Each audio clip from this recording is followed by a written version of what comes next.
मैं अपने आप को एक टूटी हुई पत्थर की तख्त के नीचे छुपाए हुए थी। मेरा दिल तेजी से धड़क रहा था और सांसें रुक सी गई थीं। मुझे नहीं पता था कि मेरे गले में पहना वो नीला चमकता हुआ पत्थर क्या चाहता है, लेकिन एक बात साफ थी, मुझे उसे बचाना है और उस भयानक साए से दूर भागना है। लोग कहते हैं कि जंगल से कोई वापस नहीं लौटा, लेकिन मैंने वहां एक आश्चर्यजनक दोस्त पाया, एक विशाल चमकते पंखों वाला बाज जिसका नाम कायल था।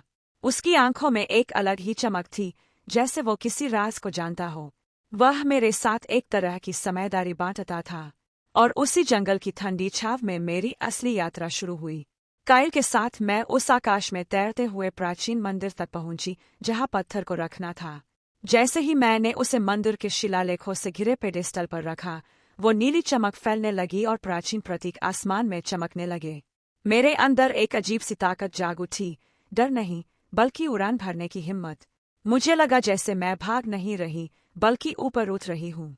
तब अचानक आसमान कड़कड़ाने लगा और वह काला साया मेरे सामने प्रकट हुआ। कायल मेरे साथ था, उसकी चमकती हुई पंखों के साथ वह अंधेरे के साथ लड़ रहा था।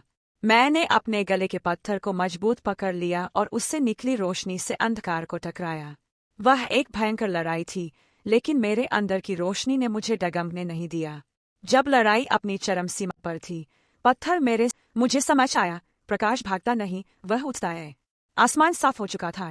मैं फिर से उस खड़ी चट्टान पर चल रही थी, पर इस बार अकेली नहीं थी। ऊपर मेरे ऊपर कायल की आत्मा उड़ रही थी, जो अपनी हल्की चमक छोड़ रही थी। मेरा गला अभी भी उस नीले पत्थर की रोशनी से जगमगा रहा था।